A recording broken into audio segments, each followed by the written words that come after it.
Welcome to District 32, immersion, inspiration for ambitious business owners with big dreams. Hello, my name is Lorraine of District 32, and I have got the absolute pleasure of interviewing or having a conversation with the infamous Paul Roach. How are you, Paul? Awesome. Thanks, Lorraine. Yourself? I am very well, thank you. Love these conversations. I always learn something myself. I tell you, I've got a bloody great job interviewing all these experts. It's fantastic, right? Yeah, you just sit around all day talking to people. Yeah, chat, have a coffee. It's fine. But look, the headline that's going to put this a stamp on this interview, Paul, is, we're having a chat a wee while ago around, what is hot topics at the minute? What are the hot topics? What do business owners need to know? And you said right away, now business owners are asking, what do we have to do? What do we have to think about the recession? Some might say we're already in it. Some might say we're just coming into it, or it's here and coming anyway. We can feel it, taste it, and smell it. So let's start there. Paul, what are your thoughts on that? What do we need to do? What do we need to think about? Yeah, let's maybe. There's always going to be the doubters out there that say the economy's too good, things are going too well, but let's face the realities of the seasons of business. Yeah, summer, autumn, winter, spring, where the business cycles go through it. We all go through it. We're coming to the end of summer, if not well into autumn at the moment. We've had some good times in COVID. It's presented opportunities. It's created a lot of stresses. We're now into autumn. Autumn's a different challenge. So how do we take control or keep control of our businesses in tougher times? We've got rising interest rates, inflation, labour shortages, all sorts of things happening that are helping to contract our workflow and our economy. And now we've got to hold the reins tighter. We do. And I was talking to you just yesterday around all the issues that business owners are facing, or some of you touched on it there, but the conversation was around, my business would be much bigger if I could just get the materials and if I could just get the labour, but we can't. We're being stopped from growing.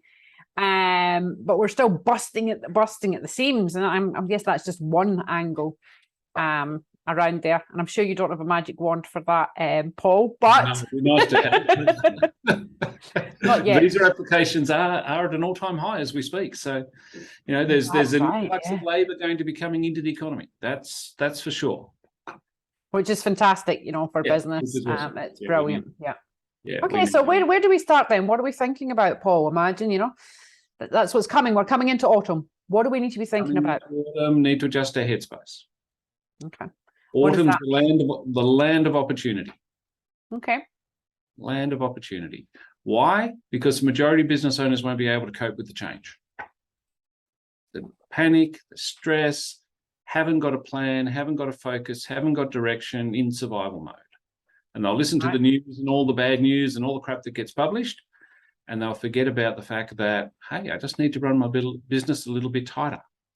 I need to keep a fresh headspace, keep myself relaxed, keep myself focused, keep myself thinking. When I do those things, I'll see opportunity out in front of me, because other business owners are going to fall over. Yeah. My prediction is there's going to be a lot of insolvencies in the next 1 to 2 years. Definitely. Yep. Well, we were listening to an economist this last week as well in a presentation, and he was saying, there is where the pain is there and where people are going to fall over. That's an opportunity for business owners who have a plan, who have structured thinking, who are calm-head, to buy those businesses. Yep. And that's just one opportunity. Yes. It's a big one, because the fastest way to grow is through acquisition. If you can go and acquire another business, particularly nice and cheaply, when others are falling over, hey, you get opportunity. Yeah. And while other business owners are looking at their feet, not focusing opportunity, even if you don't buy the other businesses, there's got to be opportunity out there for you to grow your market share. Yeah. Yep. When we're looking at, we need good times to grow. No, growing in the autumn months of business, great time to grow. So let's dig into that a little bit, lean into that a little bit, Paul. So Yeah, autumn is the time, where you're planting. So what do you mean it's a great time to grow? There's a lot of business owners see a bit of contraction in the economy, a little bit tighter conditions, and they'll stop their marketing. They'll go, oh, I don't want to spend on marketing. Right. They'll lose focus on their customers. Right. Right. They'll deliver poor service because they're retracting their business or they're contracting their business. Yeah. Okay. Now's the opportunity to go, you know what can we pick up? What can we do? Where's our competitors' weaknesses that we can seize the opportunity? So double down in marketing, double down in customer service. Absolutely. Okay. Yeah. You've got to look after your customers to see you through autumn and winter yet. Yeah. Definitely look after the customers. The customers look after the business. The cycle of business just keeps going round. If we forget to look after our customers, we've got a big problem on our hands, haven't we? We do. Yeah. Customers are the business. Yeah. Exactly right. Exactly right. So we've got to look after our team, and our team look after the customers. The customer look after the business. Keeps going round. So our team are going to feel a bit of pressure too. Tougher times, they're a little bit more stress and all the rest of it. We've got to look after them. And how are you finding it at the minute? I mean, you've got a range of clients at the minute. Is everyone tightening their belt? Is everyone reducing costs, increasing prices? Is everyone being smart about it and actually, preparing for that? Or are some people think, well, she'll be right. We'll take action when we need to. Look, general. I think one sure thing about being coached, and whether it's me coaching a business or some other coach coaching a business, is you get the reality check pretty early. Yeah. You don't wait for everyone else to be part of the pack. You act quickly. Yep. Inflation. We need to make sure our prices are at the right level to cover inflation, cover our cost increases and everything else that go with it. Absolutely. They're there. But we've got to be smart about, do we increase our costs? Do we want to do that at the moment? Have we run the model of what our business looks like if we do increase the costs? Yeah. Will our business survive if our sales drop 20%? Yeah. Where's our break-even point? How does that look like? Can we go and acquire a competitor cheaply and double our business and keep our overheads the same? Without increasing the prices and keeping them down. Yeah. Keeping everything down. So I've got my client base firmly focused on what are the opportunities. Beautiful. What are they looking for? I've got one about to sign a deal to buy a junk business because the business owner's had enough. He's sick of dealing with the stress. Great opportunity. That's another massive issue at the minute. Is if maybe 1 in 3 or maybe 2 in 3 conversations I'm having at the minute is around mental health of the business owner, mental health of the staff, mental health of the customers. It's a big thing. It's as if everybody seems to have, well, it's a general sweeping statement there, but people have held on, and then all of a sudden, the effects are really hitting everybody. Some were sooner, some were more delayed response, but that's another. It is huge. It is huge, and the untold impact of mental health is still yet to be, really felt. And I can understand, being a business owner myself, the ups and downs of COVID and the do's and don'ts and everything that's gone on, and the impact of government policy and how that's played out in the economy. A lot of business owners have been really stressed by that. Conversely, there's businesses that have been absolutely flat out and they're exhausted. Yep, that's a big one. It's a big one in the network. People are like, I can't take on any more work. We're struggling for us as a business. We can't get a trades on board for site because they don't want the work, they don't need the work, and they can't spare 10 minutes. That's right. They're just flat out. But also they haven't learned to say no. Yeah. So they don't learn to say no, so they're always saying yes by default, as it goes. So then they're always saying yes, they get more and more work. But realistically, where do you stop? How much is enough? Burnout. Yeah, they hit burnout and keep going. Then they burn their team and their team leaves. So then they end up paying a bigger price for it. Yeah. But if you're not mentally on your game and physically on your game, you're going to struggle. So some of the points you've raised there, and I can you brought that up a few times, and I know you're a big advocate, Paul, of taking care of yourself, your mind, your body, and also of meditation. Yep. And making that a prime importance so that you're able to handle stress and have appropriate decision making. Yep. In the business and longevity. So there's the look after yourself and your mental health. There's a learn when to say no. There's look for the opportunities. Make sure you're running a tight ship. It Yep. is autumn. Double down in your marketing. Double down in your customer service. Yep. What else? What else do you think we should be thinking about, Paul? Look, you've really got to see your business into the future. What does your plan look like? What are your strategies? How are you developing your business? Yeah. Is what you've done for the last 5 years going to be what you do for the next 5 years? Or has the market changed? Have the opportunities changed? And really, I know I say it a lot, right? It's like, but if you haven't got a plan, you've got it all in your head.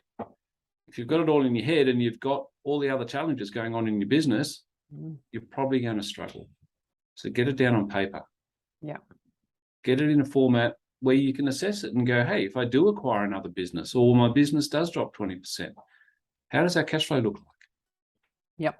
Because cash flow is king. Okay, I hope people in the summer months, if they've all had good summer months, have been squirreling away their reserves of cash. And I hope people have got money in the bank, because if you do get a few bad months, yep, you're not going to be under stress. But making sure you know where your cash flow is going over the next 12 months, 2 years, and knowing what that looks like, really important. And as part of that plan, I guess you're talking there about cash flow, the modeling, the financial modeling is of huge importance. It's that if this happens, then that, if that happens, then this, what happens if we move that a little bit? And Yep. That's where really working with somebody else helps, because you've been running the same tracks all the time. There's a groove in there. You need somebody else to look from outside the tin, pull you out of there a little bit and say, have you looked at this, or have you thought about that? And we generally don't, because we always do what we've always done, you know? That's right. That's right. And yeah, look, and I think there's also a misconception with a lot of business owners that, oh, that's what my accountant does. Well, if you've got an in-house accountant, great. But if you've got an external accountant, I can almost guarantee you're not paying your accountant to deliver that information to you. All you're paying your accountant for is compliance. Two very, very different things. Compliance, tax returns are done, your BAS statements are lodged, and all those good things that need to be done, and all your payments are made. That's all sorted, and you're looking at your tax planning. Fantastic stuff. Accountants do that really, really well. And from what my accountant tells me, he does that 99% of the time. 1% of the time, he actually sits down with business owners and gets them to work out how they can make more money. Wow. The reason why it's only 1%, he says, because business owners don't pay for it, but they think they're getting it. And they don't get it. They don't get it. So if you're not a numbers person, you need a numbers person that can actually work out for you strategically what your business can do. 20% change in sales, will you still make money? What overheads? Right. Will you make profit? Will you go backwards? Yeah, that's right. That's right. Yeah. And have I got the cash reserves to survive? Because at the end of the day, cash is king. And does more customers mean that you can still resource them? Well, exactly right. That's them. Too. Yeah. Oh, yeah, I want growth, but how are you going to service it? And then it's like, well, I don't really going to service it.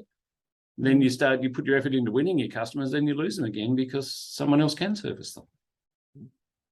So you don't want to be in that vicious cycle. You've got to be in a nice level space where you've got planned growth and consistently growing. So meditation, health, planning, cash forecast, look at the opportunities, tight ship. Whether it's your accountant or whether it's a coach, go and speak to somebody, show them your projections, show them your modeling, get somebody to check your thinking. Yes. And make sure that, and even if you are on the money, just to get someone else to say, yeah, you're on the money. Exactly. It's great. You get confidence and faith moving forward. And I think it's such a shame, because what we see, or I see a lot in businesses, there's loads of successful businesses out there, but unfortunately there's loads of small businesses not making it. And that's always been the case. It's never changing. It's because we don't get any formal training. Anybody can go and start a business. There's Yep. no compliance checks, apart there's your tax and your super and stuff, but there's no compliance. A lot of the time, there might not even be qualifications, but we're certainly not taught how to do business planning. We're not taught how to do financial projections, how to read the financial statements, what marketing is, what's involved in starting a business. And it's like, we wonder why we struggle because we don't actually get the training and we don't get the time to practice before we do either. We're just generally straight on the field. It's like I could almost guarantee that every business owner has tried to write a business plan at some stage. Yeah, on a napkin. And I can almost guarantee that everyone's hit the wall at some point.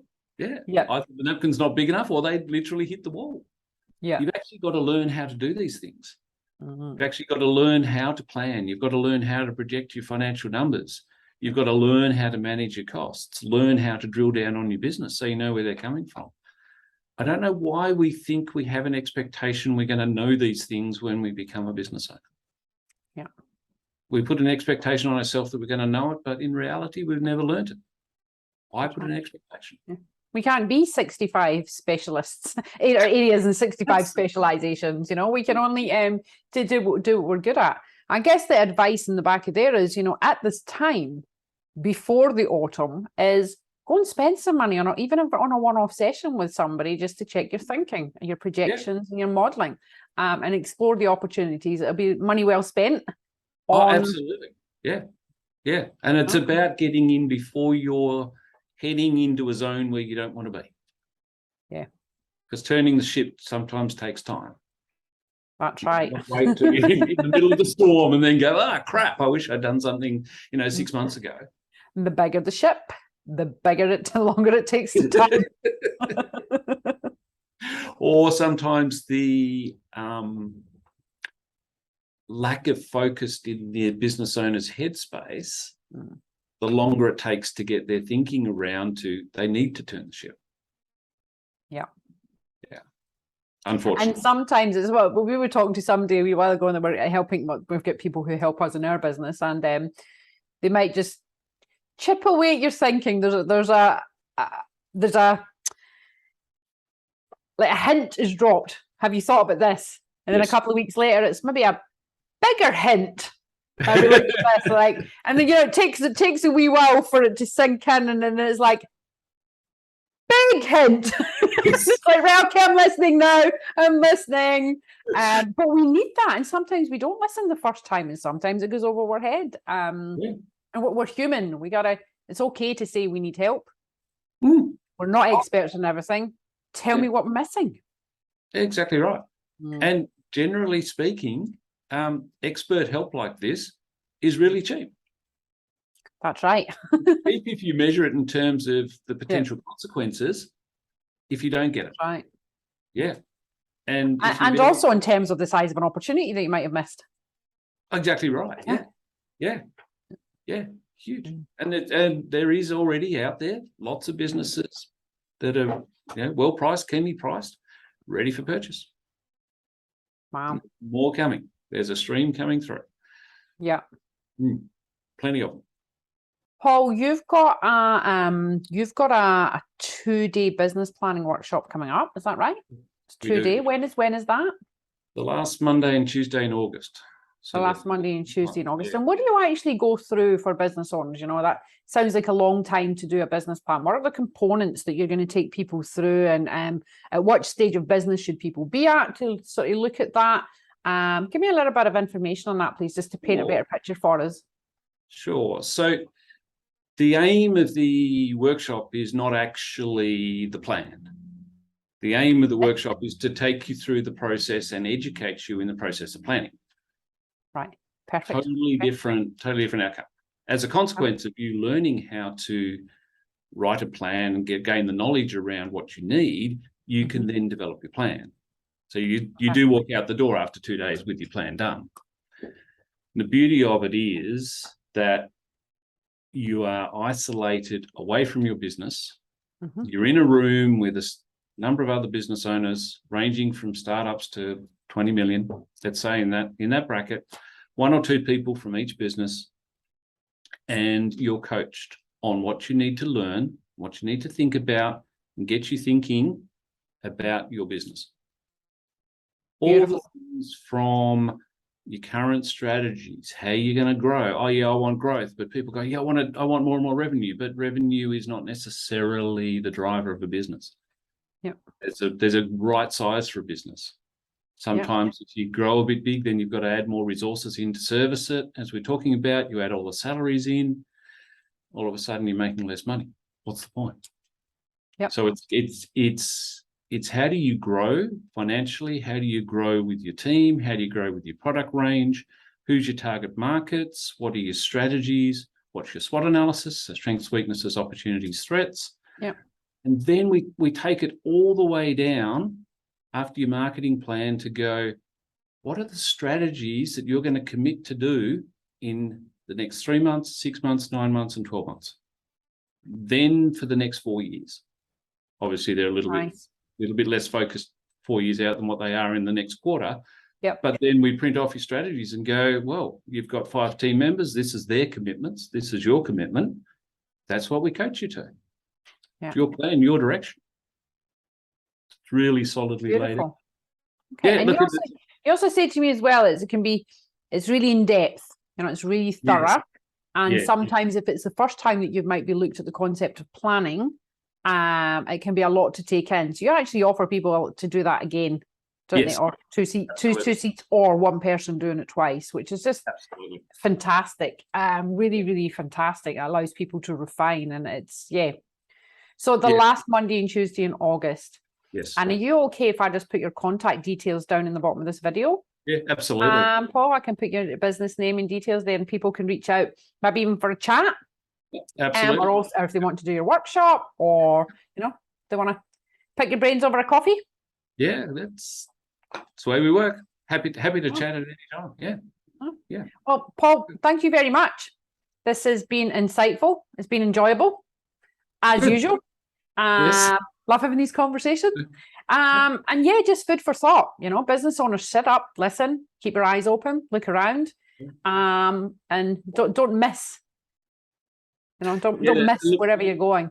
Yeah, and I suppose my closing comment is, yes, we may hear about the global economy and the impacts and everything else, but what happens overseas impacts us locally. Right, that's absolutely right. Yeah. Yeah. So it is here. It is happening. The world has changed. So hope it's good listening for people. Yeah, and it's we look forward to seeing everyone on the other side.